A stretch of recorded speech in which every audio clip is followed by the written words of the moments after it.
अस्सलाम वालेकुम। आज जो हम टॉपिक डिस्कस करने जा रहे हैं वो लॉ ऑफ कम्बिनेशन, जैसे कि हम बेसिक कंसेप्ट ऑफ केमिस्ट्री को पढ़ रहे हैं तो उसके अंदर लॉ ऑफ कम्बिनेशन के अंदर जो हमारा फोर्थ पार्ट है उसको हमने आज डिस्कस करना है। तो हमारे पास क्या है, Gay Lussac law. When two gases combine they do so in volume.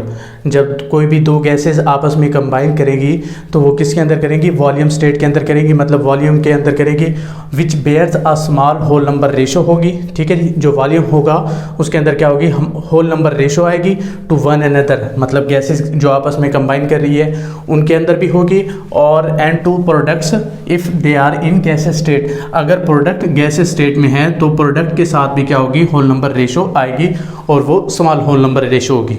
ठीक है जी, तो इसको समझने के लिए एक एग्जांपल की मदद से इसको सॉल्व करते हैं। तो हमारे पास फॉर एग्जांपल क्या है कि H2 प्लस Cl2 और हमारे पास उसने क्या बना दिया है 2HCl। अब हमारे पास फॉर एग्जांपल इसको मैं कह देता हूँ कि ये वन वॉल्यूम है, क्योंकि हमारे पास जो उसका कोफिशिएंट होगा वो एज आ उसका वॉल्यूम यूज़ होगा।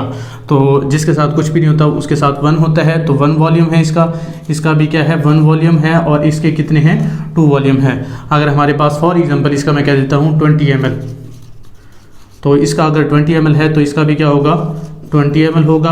और हमारे पास इसका क्या हो जाएगा 20 × 2 हो जाएगा, तो कितना हो जाएगा 40 ml हो जाएगा।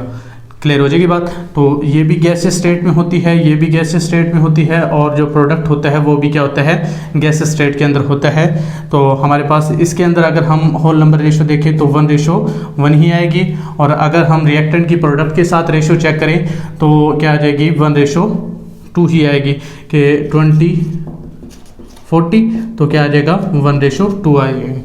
क्लियर हो जाएगी बात। तो आगे हमने देखना है, एक और एग्जांपल हम देख लेते हैं कि हमारे पास मीथेन गैस है CH4 प्लस, हम ऑक्सीजन के अंदर इसको बर्न करते हैं तो क्या हमारे पास बनेगा, क्या चीज़ CO2 प्लस क्या बनेगा, वाटर बनेगा, और साथ में हमारे पास हीट बन जाएगी। क्लियर हो जाएगी बात। अब इस इक्वेशन को हम क्या कर लेते हैं, बैलेंस। तो यहाँ पर क्या आ जाएगा 2 आ जाएगा, और यहाँ पर भी क्या आ जाएगा 2। क्लियर हो जाएगी बात। अब यहाँ पर हम देख लेते हैं कि किस किस के कितने कोफिशिएंट है। इसका 1 है, इसके 2 है, और इसका क्या है 1, और इसके भी 2 कोफिशिएंट है।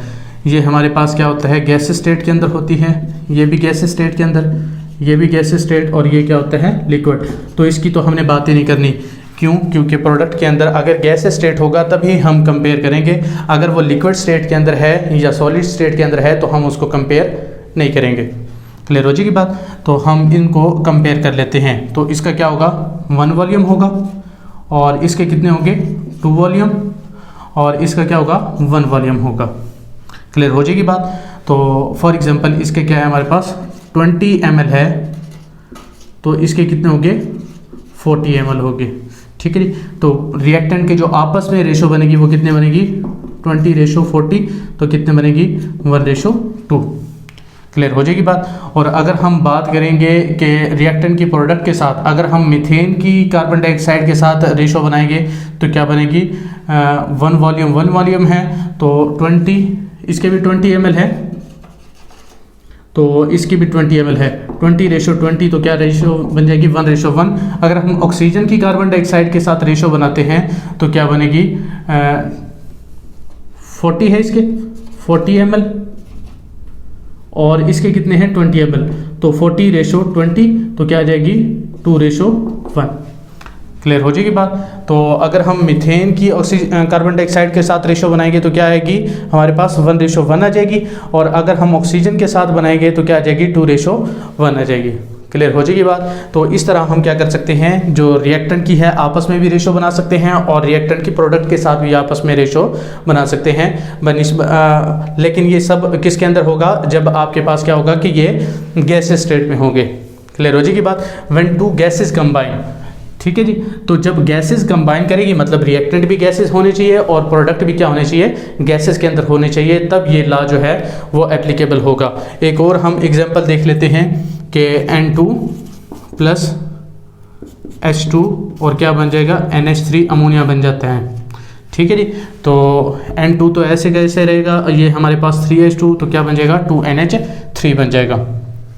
तो ये हमारे पास क्या है 1 वॉल्यूम, ये 3 वॉल्यूम है और ये 2 वॉल्यूम है। फॉर एग्जांपल यहाँ पर हम 20 ml ही ले लेते हैं, तो 20 ml है तो ये कितना होगा 60 ml बन जाएगा, ठीक है जी। और ये हमारे पास 2 वॉल्यूम है तो 20 मल्टीप्लाई बाई 2 कितना हो जाएगा 40 ml।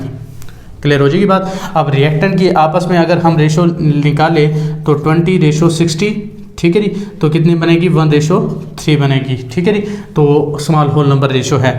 और अगर हम रिएक्टेंट के प्रोडक्ट के साथ निकालें तो 20:40 अगर हम नाइट्रोजन की अमोनिया के साथ निकाल रहे हैं तो 20:40 तो क्या आ जाएगी 1:2 आ जाएगी। अगर हम हाइड्रोजन की अमोनिया के साथ निकालते हैं, हाइड्रोजन की अमोनिया के साथ, ठीक है जी, तो हाइड्रोजन का वॉल्यूम कितना था 60 और अमोनिया का कितना है 40, तो कितना आ जाएगा 3:2 आ जाएगा, ठीक है जी। तो ये भी क्या है हमारे पास होल नंबर रेशो स्मॉल है, ये भी होल नंबर रेशो है और ये भी होल नंबर रेशो है और सारी की सारी स्मॉल है, ठीक है जी। तो ऐसे मतलब गैसेस जो आपस में कंबाइन करती है तो वो वॉल्यूम के अंदर कंबाइन करेगी और उनके अंदर क्या होगी स्मॉल होल नंबर रेशो होगी टू वन अनदर, और प्रोडक्ट के साथ भी हो सकती है अगर वो गैस स्टेट के अंदर होगा, ठीक है जी। तो इस तरह हम क्या कर सकते हैं गेल-लुजैक लॉ को एक्सप्लेन कर सकते हैं। आगे हमने अगला जो टॉपिक डिस्कस करना है वो लॉ ऑफ कॉम्बिनेशन का लास्ट पार्ट है जो कि हमने देखना है एवोगैड्रोस लॉ, ठीक है जी। तब तक के लिए अल्लाह हाफिज़।